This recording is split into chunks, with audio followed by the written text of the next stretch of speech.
The majestic ship in front of you is bigger than you imagined. As you board the Titanic, Captain Edward Smith himself greets you. Your trip will begin shortly.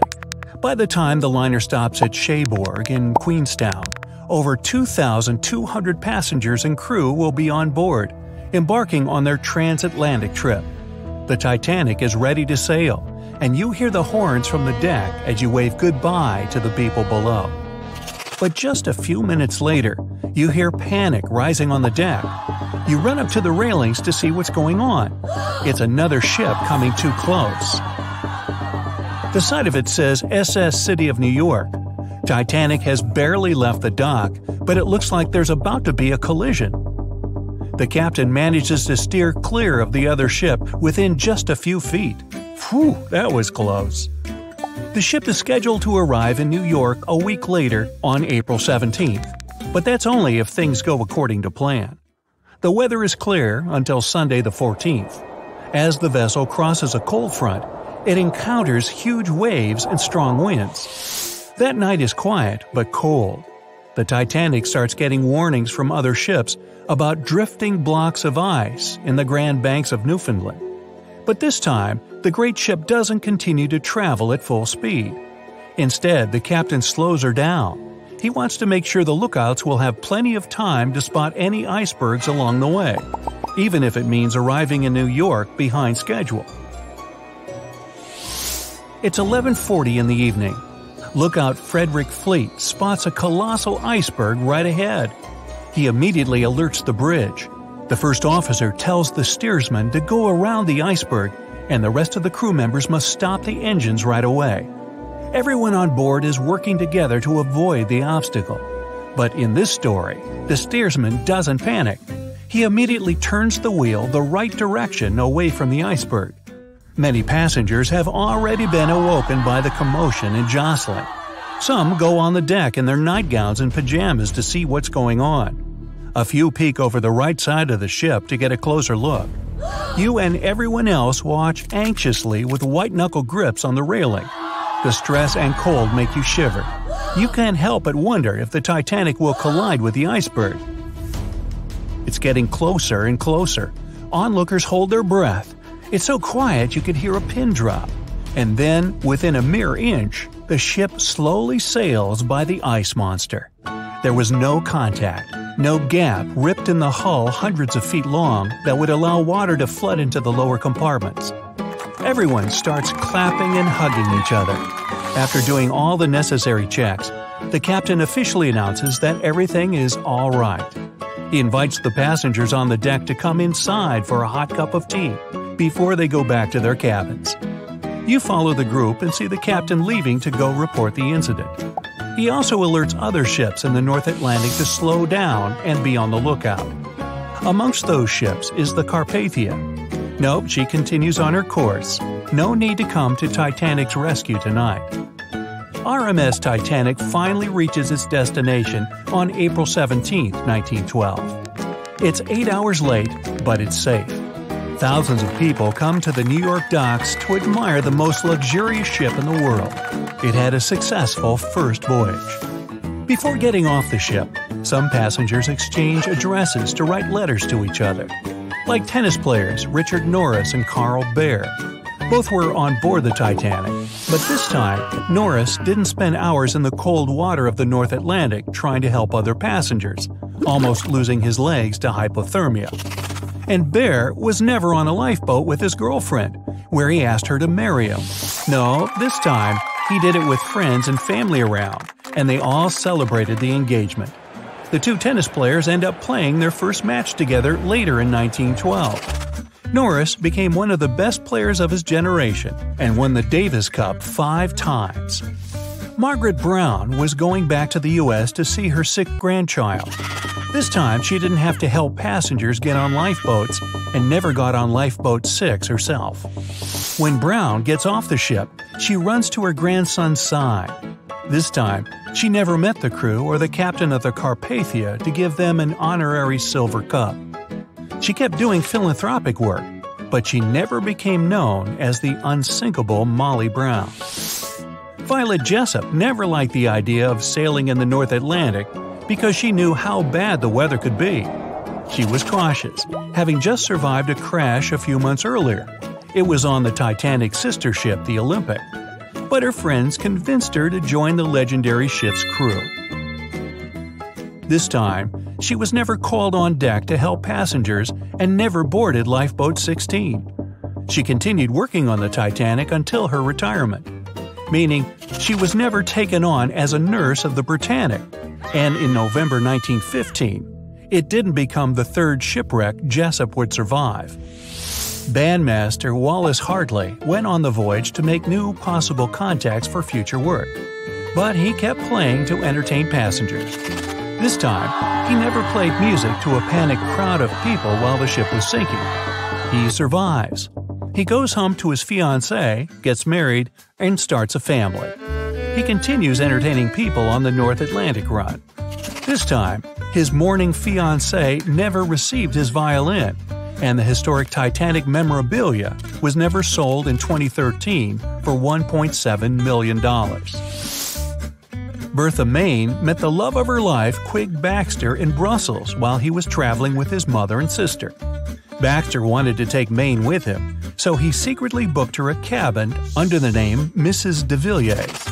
This time, he never had to guide his family to a lifeboat. His family met his girlfriend when they got off the ship, not on Lifeboat 6. This time, Baxter survived. He returned to Canada with his girlfriend, and she never went back to Europe alone. Main's nephew would never find a shoebox in her closet with memories from the Titanic. Dorothy Gibson was playing bridge that night with a couple of New York bankers. When she went back to her stateroom with her mother, she never heard that long, sickening crunch and never got on Lifeboat 7. And in May 1912, she doesn't star in a movie about surviving the Titanic because there was no crash to survive. The year was 1854, and the SS Arctic, the fastest passenger liner of its time, set out to cross the Atlantic. As it sailed through the misty veil, it slowly disappeared into the unknown.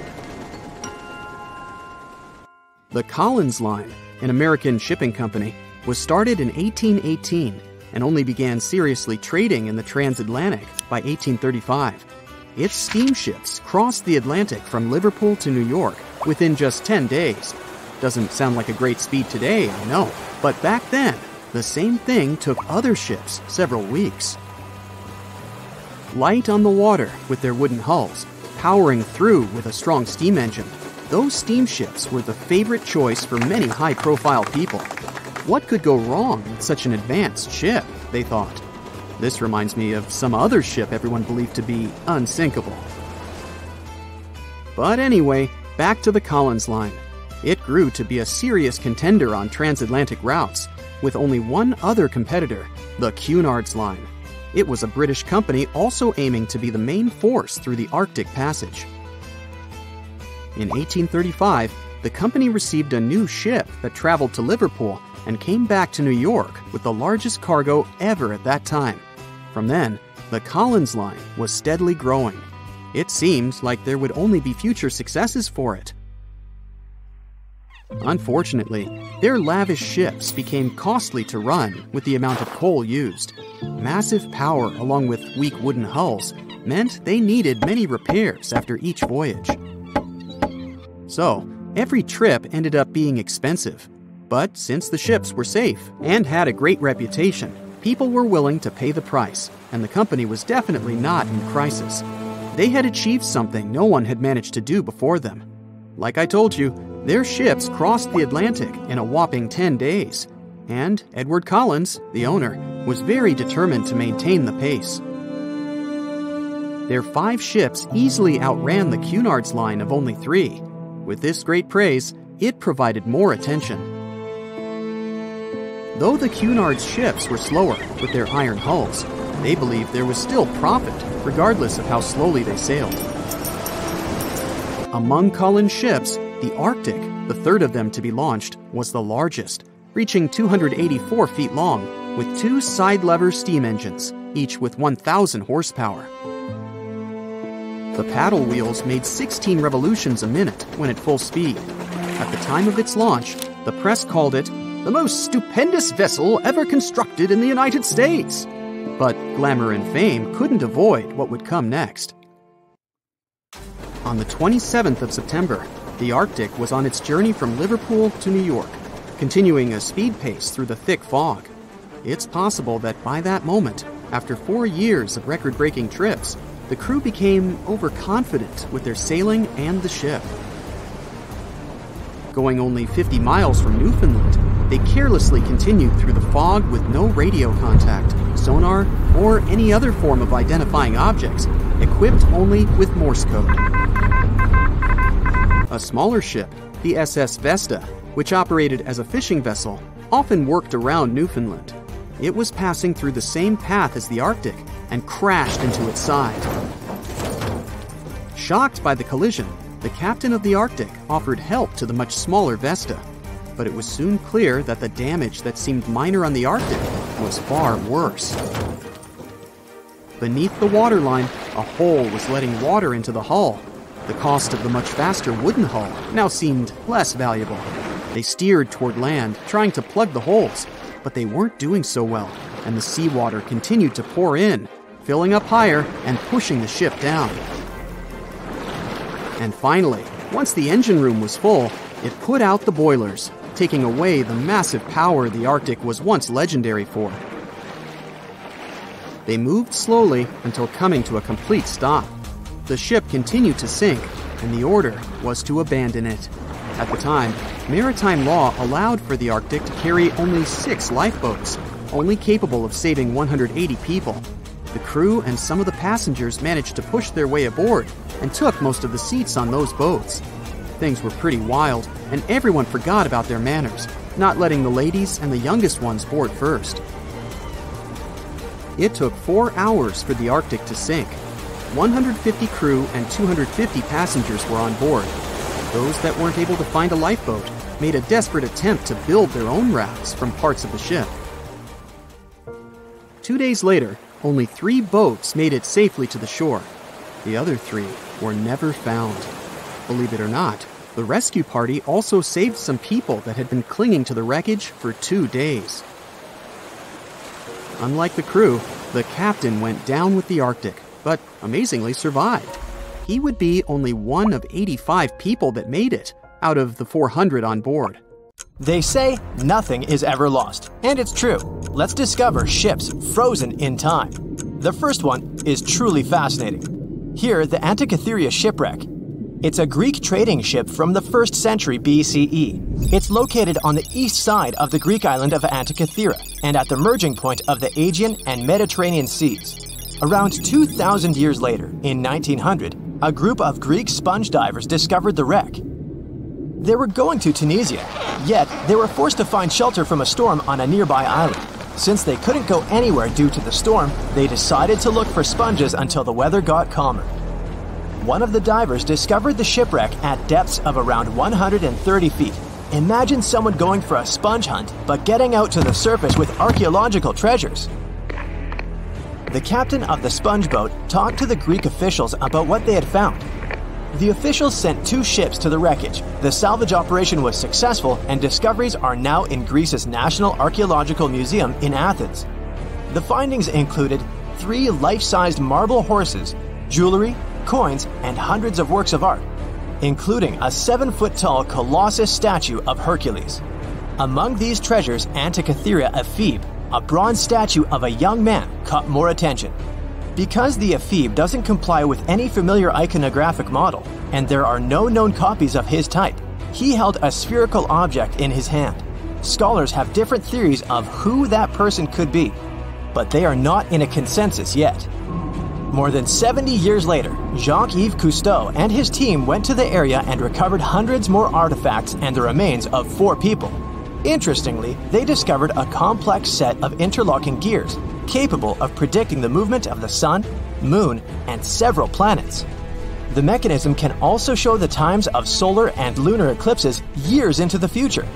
Think of this Antikythera mechanism as an early computer calendar, to plan significant events like agricultural activities, religious rituals, and Olympic Games. These artifacts found in the Antikythera wreckage are some of the most important findings in modern archaeology. Just the Antikythera mechanism itself has changed our perception of the limits of ancient technology. The mechanism has a sophisticated design and was made over 1,000 years ago. After all these amazing discoveries, experts believe that the wreckage site has remained largely unexplored and is mostly because of its location and the landscape of the seafloor on which the ship rests. The wreck is too deep for scuba divers but too shallow to use something like a submersible. A survey made on the seafloor in 2012 showed evidence of a second wreck about 800 feet to the south. It's clear that this area has a lot to offer humanity. What would happen if those sponge hunters didn't go to the area? Scientists found a shipwreck in Antarctica at the bottom of the Weddell Sea 107 years after it sank. The name of the ship was Endurance, and it was the lost vessel of Antarctic explorer Sir Ernest Shackleton. Scientists who laid eyes on it decades later say it is among the greatest undiscovered shipwrecks ever. That is why they filmed the whole discovery. The video shows the remains of the Endurance and proves it is still in remarkable condition. It has been sitting in 10,000 feet of water for over a century, yet it looks like it sank very recently. So the story goes like this. The ship was crushed by ice and sank in 1915. Shackleton and his crewmates had to escape by themselves in small lifeboats. From then on, it was all about survival. Shackleton imagined to get his crew to safety. Then, the ship sank. Yes, this is a pretty impressive story. But why did scientists prize this ship? Firstly, Shackleton's Imperial Trans-Antarctic Expedition sailed to make the first land crossing of Antarctica. Yes, the crew was trapped in ice, but the intention was important. Secondly, it's about the challenge itself of finding the shipwreck.